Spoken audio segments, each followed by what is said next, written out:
What are the characteristics of time in a rapidly moving system?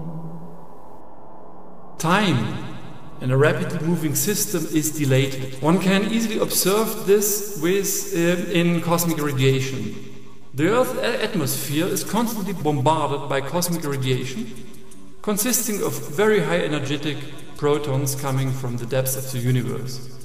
These protons create so-called muons, which have a lifetime of about a microsecond. Within this 1 microsecond, muons could fly about 600 meters. However, at sea level, we are constantly penetrated by a large number of muons per second, which means that muons live 10 to 100 times longer than they should.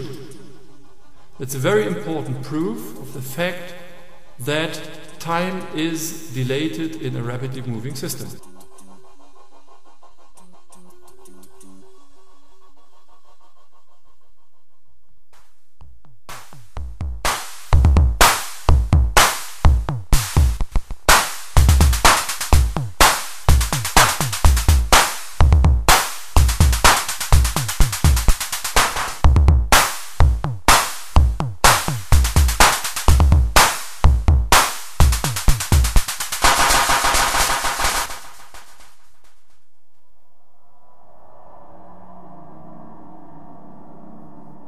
In a gravitational field, does time move more slowly?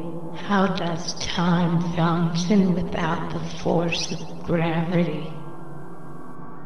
Indeed, the stronger the gravitational force or gravitational field, the slower time is running, which is very important for the global positioning systems.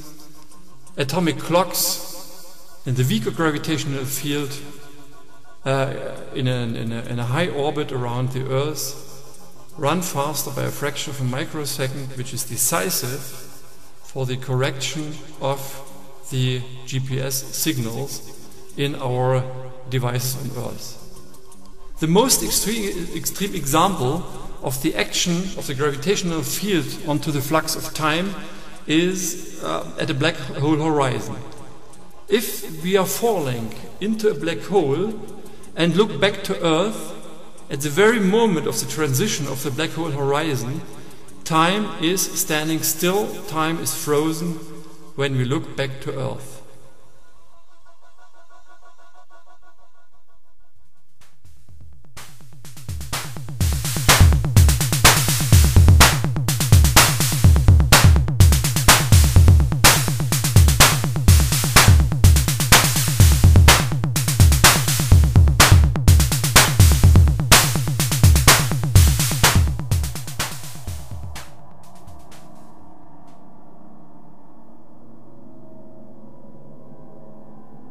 Could you explain the scientific concepts and principles of time travel? First of all moments and instants of time on the one dimension of time are ordered, and you cannot simply circumvent this order. This means that in order to really travel in time, you need extra dimensions. Another point is that in our everyday life we naturally assume an arrow of time, that the time is running from the past to the future. This has a lot to do with causality, and if we aim for time travel, we are aiming for breaking causality, which is a difficult thing.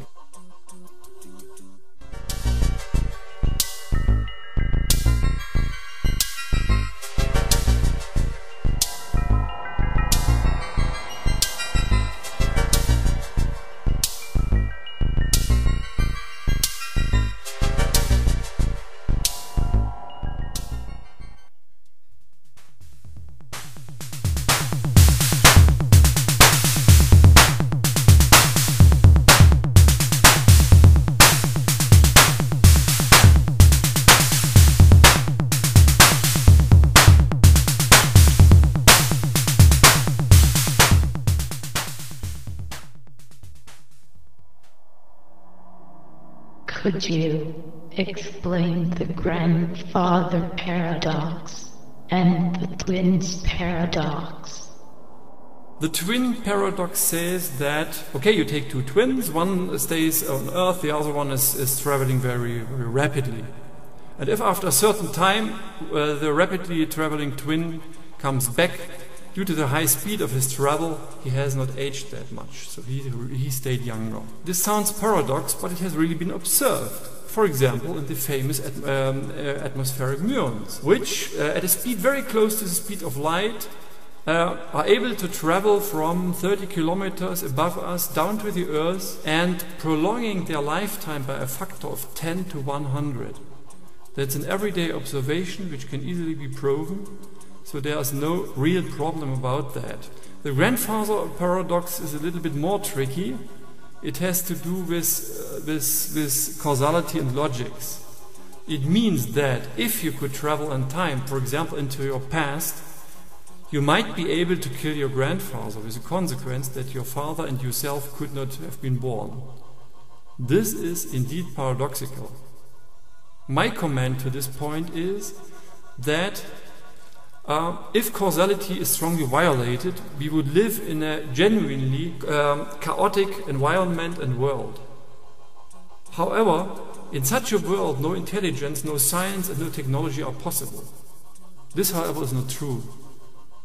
We observe or we expect, for example, when we switch on in the morning our car, that it works, that the electrical engine is working there, that everything is working as expecting. The same is true for electric and devices. And our whole everyday life relies on that. So if the nature would strongly violate causality, no intelligence would be possible, and there would be nobody, no intelligent being there to ask these questions, which is not true.